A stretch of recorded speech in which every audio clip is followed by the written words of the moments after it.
23장 9절부터 14절까지 읽고 신명기 16장 13절부터 17절도 읽겠습니다. 먼저 레위기 23장 9절부터 14절입니다.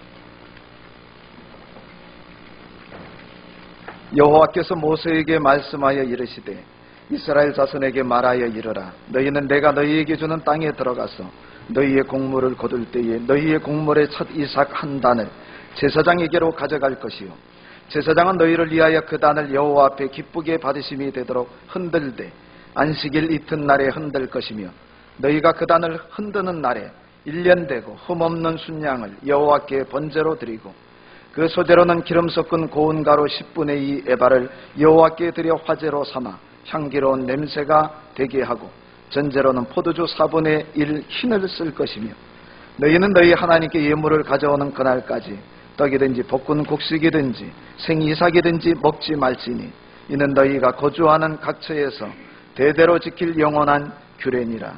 아멘. 신명기 16장 13절부터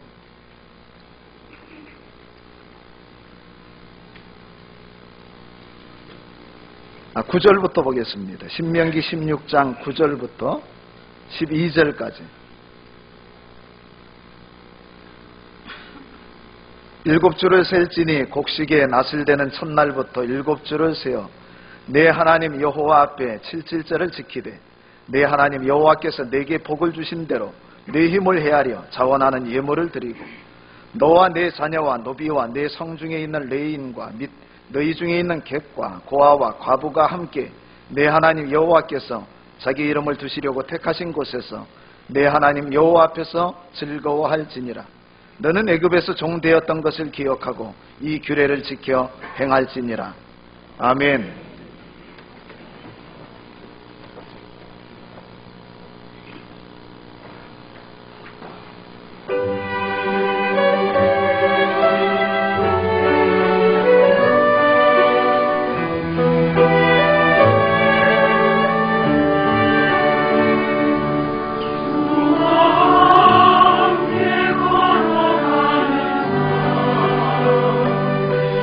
주의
하나님께 영광 돌리겠습니다.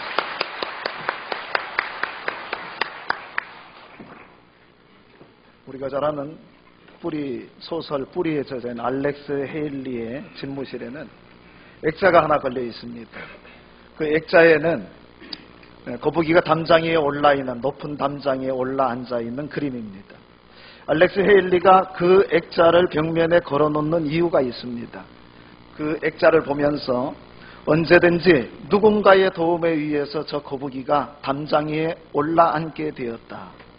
누군가 도와주지 않았다고 하면은 저 거북이에 올라갈 수 있는가? 그래서 자기의 이름이 유명해지고 또 자기가 하는 일이 잘 풀리고 또 모든 자기가 높은 자리에 올라앉으면서 알렉스 헤일리는 다른 사람들의 은혜를 잊지 않았다고 하는 사실입니다. 오늘 저와 여러분들도 하나님의 은혜를 망각하지 않는 주의 백성들이 되기를 원합니다. 감사는 감사를 낳고 불평은 불평을 낳습니다. 우리가 무슨 일이든지 하나님 앞에 감사하는 사람은 더 큰 감사로 하나님께서 은혜를 부어주신다고 하는 사실입니다. 그래서 사도 바울은 범사에 감사하라고 권면을 했던 것입니다.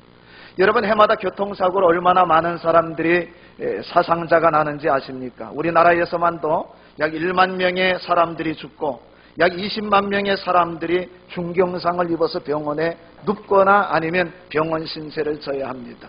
그런데 여러분, 매일 우리 가족들이 차를 타고 오고 가는데 우리 가족들이 한 사람도 다치지 않고 무사하다. 그것만 생각해도 하나님 앞에 우리는 감사를 드려야 된다고 하는 말씀입니다. 종종 병원에 우리 성도님들의 신방을 갑니다.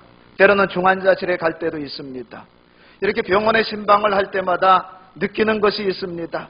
내가 걸어다니는 것이 얼마나 감사한가. 내가 코로 숨을 쉴 수 있다고 하는 사실 자체가 얼마나 감사한가. 내가 다른 사람들처럼 누워서 대소변을 다른 사람의 도움을 의지해야 되는데 그것이 아니고 내 스스로 걸어서 화장실에 드나들 수 있다고 하는 사실이 얼마나 감사한가. 여러분, 음식을 떠서 입에 넣고 먹을 수 있다고 하는 사실이 여러분 감사하다고 하는 말씀입니다. 대개 사람들은 병원에 입원했다가 치료를 받고 퇴원하게 되면 감사 헌금을 하고 또 주위 사람들에게 하나님께 감사의 인사를 합니다. 물론 우리가 당연히 그 감사도 해야 할 것입니다. 그런데 여러분, 병원에 입원했다가 퇴원해서 감사하는 것이 여러분 좋을까요? 아니면 병원에 입원하지 아니하고 하나님 앞에 감사하는 게 더 좋을까요? 다 아신다 이 말씀입니다. 기왕이면 병원에 입원하지 아니하고 하나님 앞에 감사하는 것이 오히려 더 큰 감사가 되지 않을까 그런 생각을 해봅니다. 여러분, 오늘은 맥주 감사 주일로 지킵니다.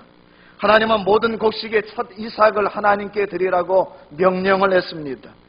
우리가 다 읽지 않았는데 레위기 23장 15절부터 22절까지 맥주 감사절의 유래가 되는 77절에 대해서, 그리고 방금 읽은 신명기 16장 9절부터 12절까지 있는 이 말씀에도 하나님께서 모세를 시내산에서 부르시고 그리고 모세로 하여금 이스라엘 백성들은 반드시 하나님 앞에 3대 절기를 지켜야 되는데 그 가운데 하나인 77절을 하나님 앞에 지켜야 될 것을 명령하고 있습니다. 77절은 6월절 절기가 끝난 뒤부터 7주가 지난 후인 50일째 되는 날, 77에 49, 7주가 지난 50일째 되는 날 하나님 앞에 드리는 절기입니다. 그래서 오순절이다, 혹은 이때에 보리와 밀의 첫 이삭을 하나님 앞에 바치기 때문에 맥주절이다, 혹은 초실절이라고 이야기를 하는 것입니다. 77절을 지킬 때에는 반드시 지켜야 될 규례가 있습니다. 첫째는 성회로 공포하고 모든 이스라엘 백성들이 일주일 동안 아무 일도 하지 아니하고 하나님 앞에 바치는 절기입니다. 당연히 모든 남자는 77절, 맥주절, 오순절이 되면은 하나님 앞에 올라가 성전에서 하나님께 예배를 드려야 됐습니다. 민수기 28장 26절에 77절 처음 익은 열매를 드리는 날에 너희가 여호와께 새 소재를 드릴 때에도 성회로 모일 것이요 아무 일도 하지 말 것이며 그랬습니다. 남자만 드리라고 하니까 남자들만 가서 하나님 앞에 예배를 드리는 것이냐? 그 얘기가 아니고 남자들은 모든 그 가족의 대표를 하는 것을 말합니다. 두 번째는 77절을 지킬 때에는 정성껏 준비한 예물을 하나님께 드렸습니다. 신명기 16장 17절에 보면 너의 가운데 모든 남자는 1년에 3번 곧 무교절과 칠칠절과 초막절에 내 하나님 여호와께서 택하신 곳에서 여호와를 배웁되 빈손으로 여호와를 배웁지 말고 각 사람이 내 하나님 여호와께서 주신 복을 따라 그 힘대로 드릴지니라. 하나님 앞에 정성을 다하여 하나님 앞에 예물을 드려야 된다. 힘대로 드려야 된다. 빈손으로 하나님 앞에 나와서는 안 된다고 하는 말씀입니다. 세 번째는 이날 온 이스라엘 백성은 하나님 앞에 다 같이 축제가 되어야 했습니다.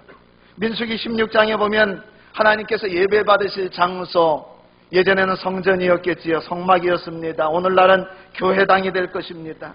하나님께서 예배 드리기로 받으시기로 선택하신 곳에 아들과 딸이 모이고 집안의 모든 식솔들을 다 불러서 함께 모으고 레위 사람들과 나그네와 고아와 과부와 더불어 모든 이스라엘 백성들은 다 하나님 앞에 모여서 함께 하나님 앞에 잔치를 벌여야 된다고 하는 말씀입니다. 그것도 즐거운 잔치입니다.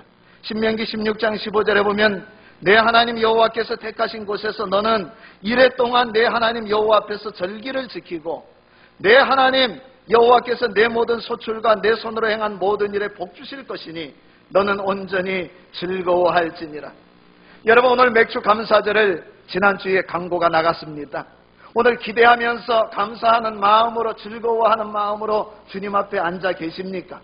이스라엘 백성들은 이 3대 절기에 하나님 앞에 나아갈 때마다 온 가족을 다 동원을 하고 나그네들 손님들까지 다 동원을 해서 하나님 앞에 나아가 예배 드릴 때에 하나님 앞에 온 백성들과 함께 축제를 펼쳤다고 하는 말씀입니다. 느헤미야에 보면 이스라엘 백성이 예루살렘 성벽을 재건하고 가장 먼저 한 일이 있습니다. 먼저 그들이 수문 앞 광장에 다 모여서 하나님의 말씀을 듣습니다.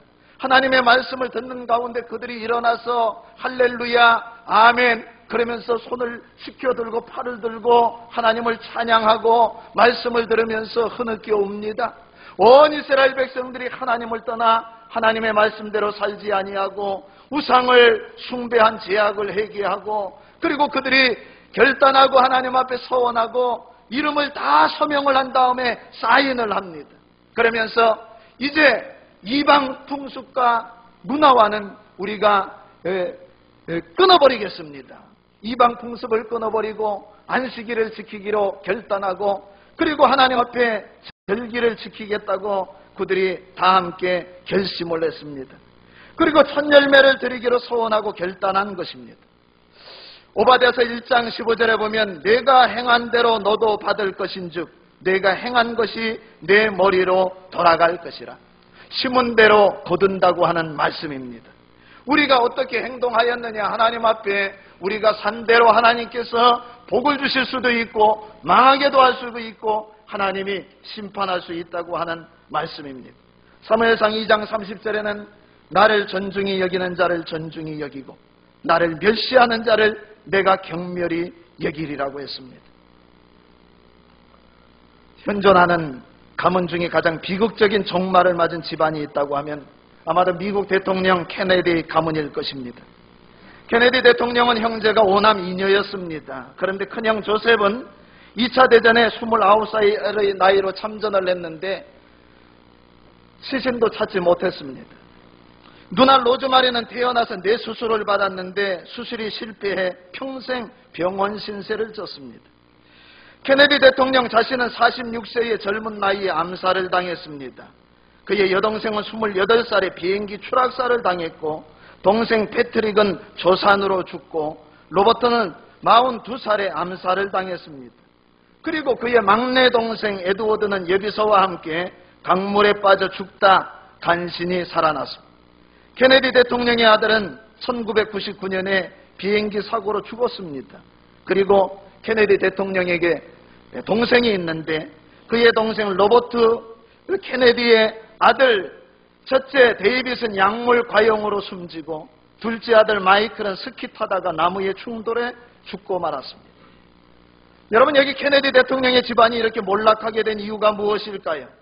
가장 큰 이유가 있습니다. 케네디 가문은 하나님을 떠났기 때문에 그렇습니다. 케네디가 대통령이 된 다음에 한 많은 잘못한 일 가운데 하나가 다음 모든 공립학교에서 기도 순서를 빼버린 것입니다. 공립학교에서 그 이전까지는 하나님 앞에 기도하고 모든 식순에 따라서 모든 행사를 치루었는데 케네디가 대통령이 된 다음부터는 그 국립학교에서 기도 순서를 빼버린 것입니다. 정책적으로. 여러분, 하나님께 기도하지 않아도 된다는 것입니다. 이것이 얼마나 큰 교만입니까? 그 미국의 젊은이들 사이에서 하나님을 경외하는 청교도 정신이 점차 사라지게 되었습니다. 또 다른 이유는 케네디가의 사람들이 성적으로 물러났고 타락했기 때문입니다. 여러분, 성경에도 이런 비극적인 종말을 맞이한 한 집안이 소개되고 있습니다. 제사장 엘리 가문입니다. 엘리 가문은 하나님이 특별히 택하신 집안이었습니다. 하나님께서 그의 가문을 사용하셔서 일찍부터 레위 집안의 후손으로 삼으시고 그리고 성막에서 하나님을 수종드는 제사장 가문이 되게 해 주었던 것입니다. 그런데 엘리는 인생 후반부에 영성이 흐려지고 판단력이 흐려지면서 하나님보다 자식을 더 사랑하게 되었습니다. 자식들이 죄를 지어도 수수방관하게 된 것입니다. 여러분, 그 결과 어떻게 되었는지 아십니까? 이스라엘과 블레셋 사이에 전쟁이 일어났는데 블레셋에 하나님의 임재를 상징하는 언약궤를 빼앗기고 맙니다. 그리고 두 아들 홈리와 비누아스가 그 전쟁에 참여했는데 전쟁터에서 죽임을 당했습니다. 이 소식을 들었던 엘리 제사장이 의자에 앉아서 이 소식을 듣게 되었는데 뒤로 넘어져서 목뼈가 부러져 엘리가 죽고 맙니다. 또 시아버지가 죽었다, 블레셋의 언약궤를 빼앗겼다, 남편이 죽었다고 하는 비보를 들은 임신한 며느리가 있었는데 그녀는 그 소식을 듣자마자 산통을 느끼게 되고 배를 움켜쥐고 쓰러졌는데 그 순간 아이를 출산하게 되었습니다. 그러면서 그녀는 죽지요. 죽어가면서 이가봇 그럽니다. 이가봇이라고 하는 말의 뜻은 하나님의 영광이 이스라엘을 떠났다, 그런 말입니다. 오늘 하나님의 영광이 우리 성도님들과 가정에 충만하기를 원합니다. 다른 모든 것은 떠나도 괜찮습니다. 잃어버릴 수가 있습니다. 그러나 하나님이 함께 하시고 하나님이 도와주셔야 되는데 하나님의 영광이 우리 집안을, 우리 가문을 떠난다고 하면 여러분, 그거만큼 큰 저주가 어디 있겠습니까? 여호와 삼마, 하나님이 거기 계신다. 하나님이 우리 속에 계시고 우리 자녀들에게 계시고 우리가 일하는 일터에 하나님이 계시는 은혜가 있기를 간절히 축원합니다. 사무엘상 2장 29절에 하나님께서 엘리 제사장에게 이렇게 경고합니다. 너희는 어찌하여 내가 나의 처소에서 명한 나의 제물과 예물을 밟으며 내 아들들을 나보다 더 중히 여겨 내 백성 이스라엘이 드리는 가장 좋은 것으로 스스로 살찌게 하느냐. 그러므로 이스라엘의 하나님 나 여호와가 말하노라. 내가 전에 내 집과 내 조상의 집이 내 앞에 영영히 행하리라 하였으나 이제 나 여호와가 말하노니 결단코 그렇게 아니하리라. 나를 존중히 여기는 자를 내가 존중히 여기고 나를 멸시하는 자를 내가 경멸히 여기리라. 여러분, 하나님의 백성은 언제나 하나님 앞에 겸손해야 합니다. 하나님을 존중할 줄 알아야 합니다. 모든 것이 주님으로부터 왔음을 우리는 반드시 기억해야 하는 것입니다. 오늘 성경 레위기 23장에는 여러 가지 제사가 등장합니다.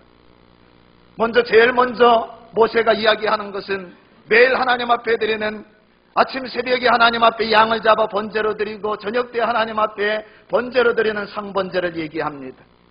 안식일날 하나님 앞에 여러분 예물을 드리는 것을 또 얘기하고 있습니다. 번제를 올려드립니다. 그리고 매달 초하루에 우리 대학교에도 전교회는 원래 새벽 기도회를 우리 원로 목사님 제정하시고 온 교회 성도님들이 하나님 앞에 나와 예배하고 기도하고 시작하자고 그렇게 정하셨는데 이스라엘 백성들은 매달 초하루 첫날을 월삭으로 하나님 앞에, 그때도 양을 잡고 고운 가루와 떡을 하나님 앞에 드리고 그리고 포도주를 부어서 전제를 드리면서 하나님 앞에 예배를 드립니다.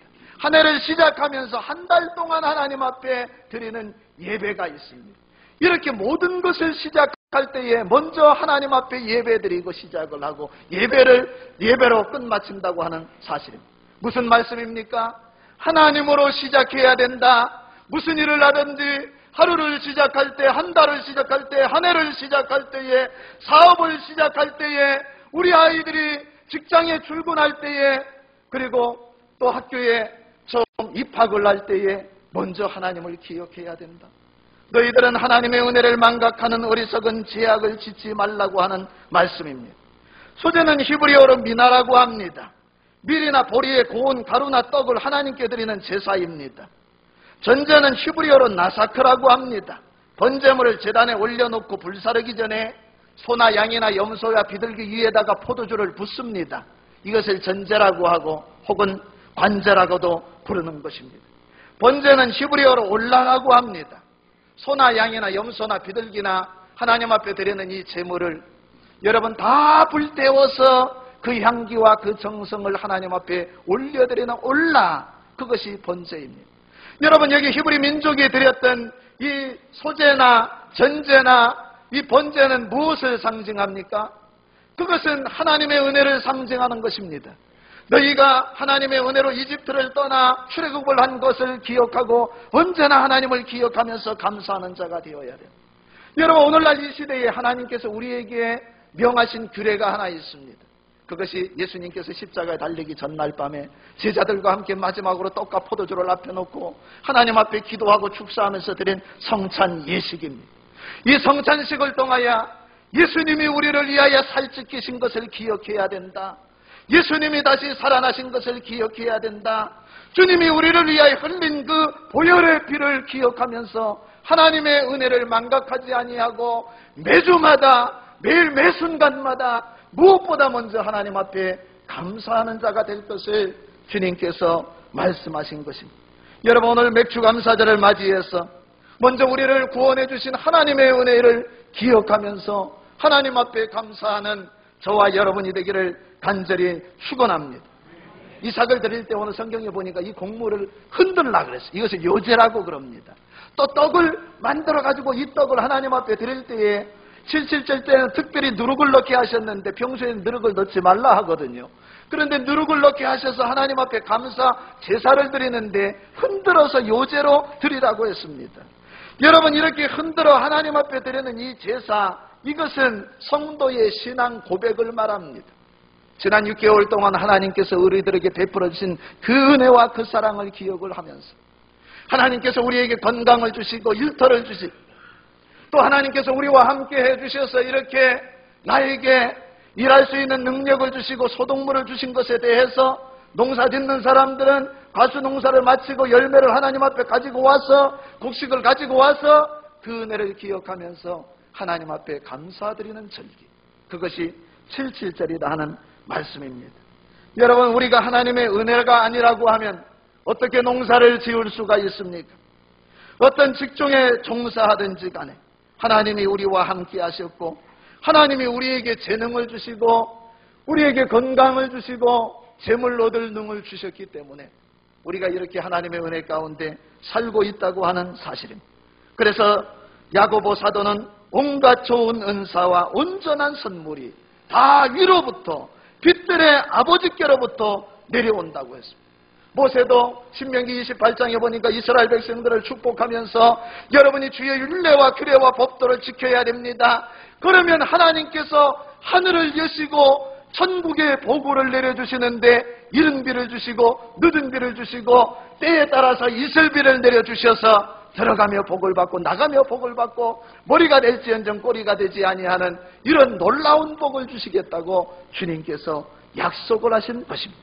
여러분, 모든 축복이 어디서 온다는 것입니까? 어디서 온다는 거예요?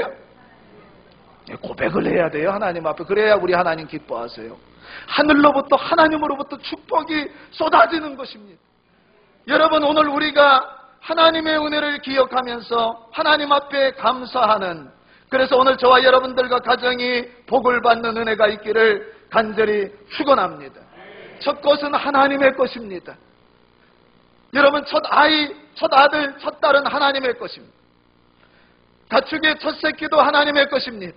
과수 농사를 지었다, 감이 열렸다, 사과가 배가 포도가 열렸다, 그 천물은 하나님 앞에 가지고 오고 레위 지파에게 가지고 나와서 하나님께 바쳤던 것입니다. 무슨 말입니까?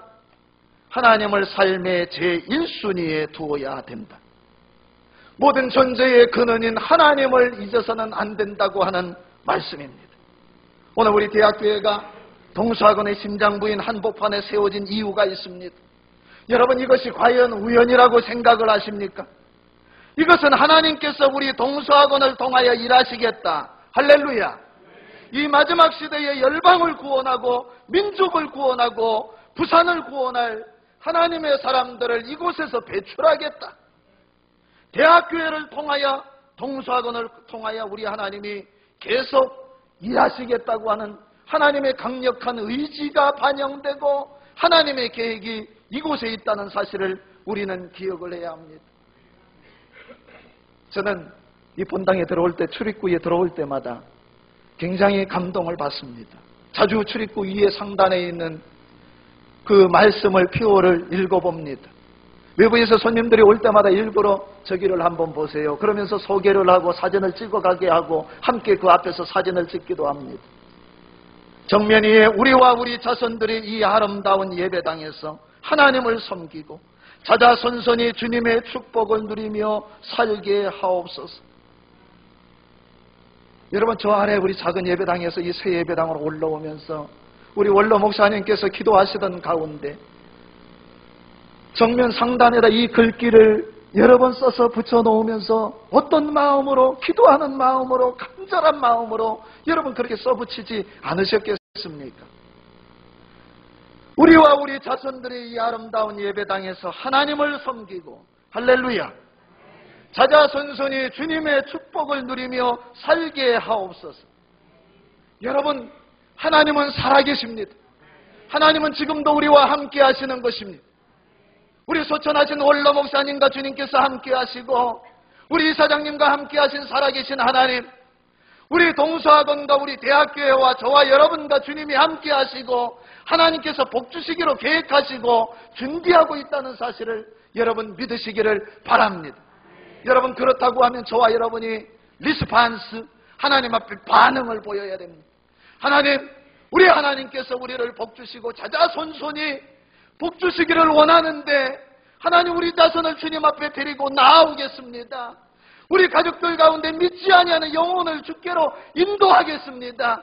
하나님, 지금껏 끊어버리지 못한 제약의 습성들이 있는데 하나님, 이 모든 술과 담배와 도박과 게임과 마약을 끊어버리겠습니다. 이제부터는 하나님의 말씀대로 살겠다고 하는 결단과 서원을 하고 서명을 하고 도장을 찍고 우리가 주님 앞에 결심해야 될 줄로 믿습니다.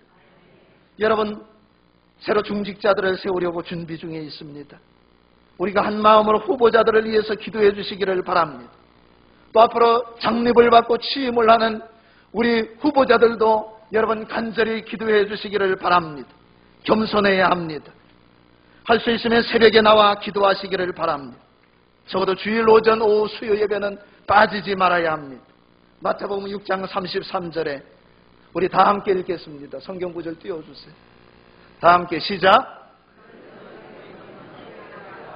그의 의를 구하라. 그리하면 이 모든 것을 너희에게 더하시리라. 아멘. 우리 히브리서 11장 6절 믿음으로 나아가라. 표 한번 재창하겠습니다. 시작. 믿음으로 나아가라. 한 번 더 합니다. 시작. 믿음으로 나아가라. 기도하겠습니다.